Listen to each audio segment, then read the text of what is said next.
好啦，之後第36題啦。咁啊，第一句佢就話 A、B 都有相同嘅 molecular mass，即係相同嘅相對分子質量。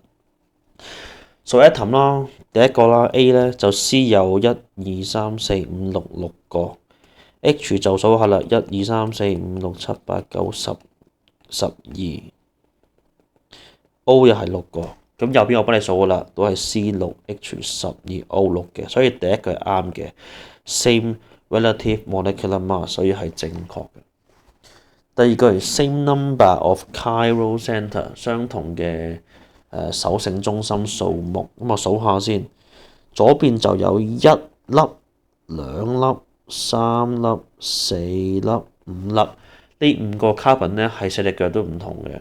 但係右邊咧就有1粒、2粒、3粒、4粒啫。咁我知唔同喎，唔同咧即係已係錯啦。最後一句 same empirical formula， 咁啱啦，大家都係6:10:6，約架即係1:2:1，咁當然都係正確啦。咁啊即係13就係 B for boy。